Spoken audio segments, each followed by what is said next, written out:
for the 6th District Congressional seat that's soon to be vacated by Charlie Wilson. Bill, welcome. Thank you, Duke. Hey, wow, what a rousing introduction. I tell you, isn't it a beautiful day? Yeah. And what a day. Hey, I tell you what, I'll buy tickets for somebody that wants to put tar and feathers on those guys over there. So come and see me. Hey, thanks for that introduction. I really appreciate it, folks, because I am excited to be here and share my views with you about creating, not just talking about, real solutions. Let me ask you something. Don't you agree that Washington is in desperate need of real leadership and real solutions? You know, we rarely is that clearer than on tax day. And never has it been more evident than it is this year, where we see mounting debt, higher taxes, and bigger government. You know, and it's happened so fast that many people across this country didn't even see it coming until it was too late.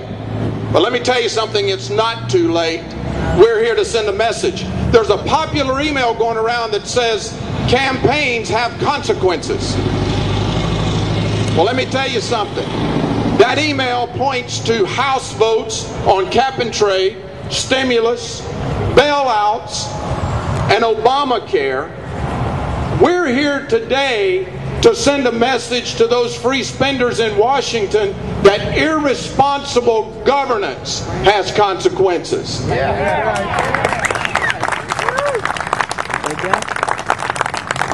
Cap and trade and stimulus and the bailouts and Obamacare, they've brought us here today, but we're going to tell them in November that their time is up. Now let me tell you, I understand that we need to fund important government programs. I understand that as Americans we have a legacy of reaching out to those that are less fortunate. I know that because I come from humble roots myself. Born and raised on a family farm, we didn't have tractors. We farmed with an old mule named Harvey. Now I learned something then that I still know to be true today. People oftentimes need a hand up, but they don't necessarily need and want a hand out.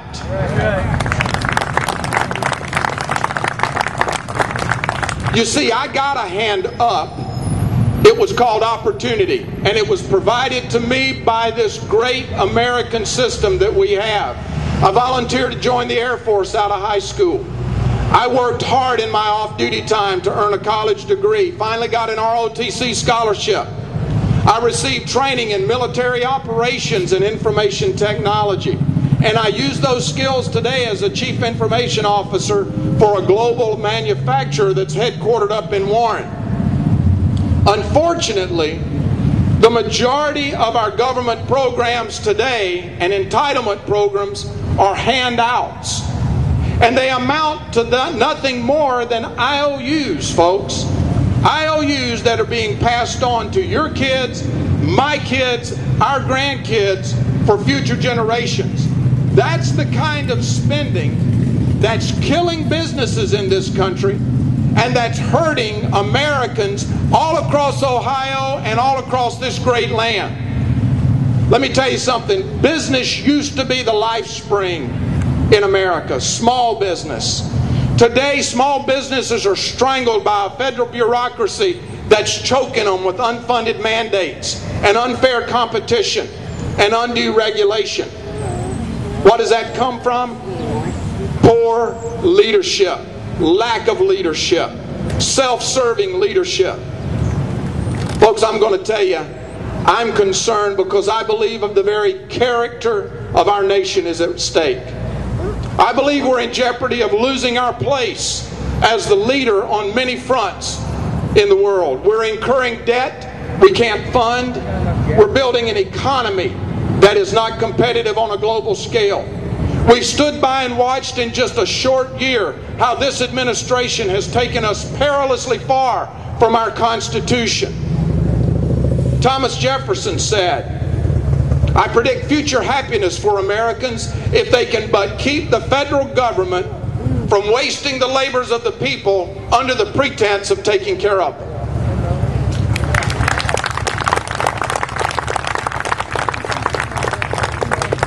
Folks, we need character-style leadership going to Washington.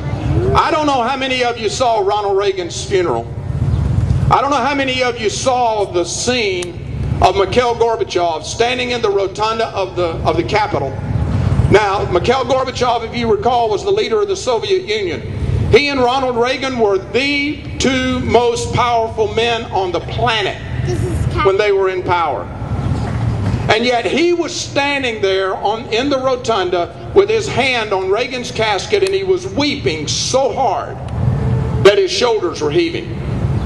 Now you tell me what kind of character it takes to have your enemy on a world stage mourn your death that way.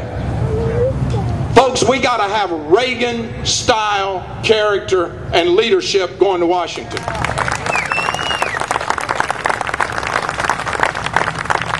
We need to send a clear message to Washington that private sector innovation wins out over big government. That fiscal responsibility wins out over more debt. And that making tough spending decisions wins out over higher taxes.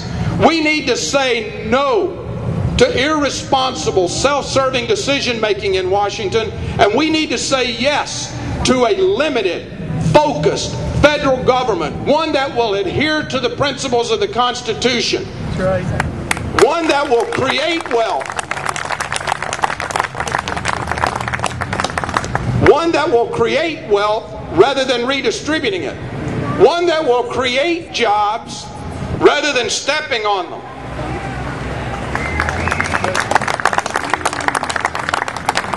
And we need leaders that'll go there and worry more about your businesses and your jobs and your neighbors' jobs than they do their own re-election campaigns.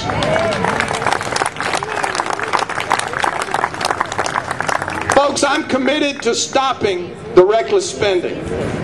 I want to show you something. I don't know how many of you have seen this. This is called the American Excess Card. I don't know how many of you have seen our TV ads or heard our radio ads.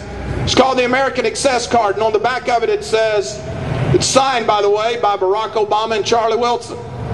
It says it's our tax dollars funding their shopping spree. Well, here's what we're going to do, folks. Yeah. We're cutting up Barack Obama and Charlie Wilson's American Excess Card because they can't do it anymore, not on our nickel. I hope you'll join me in stopping the out-of-control spending and the bloated government and the higher taxes. Folks, my name is Bill Johnson. You can find out more at BillJohnsonLeads.com. God bless you. God bless America, and have a great evening.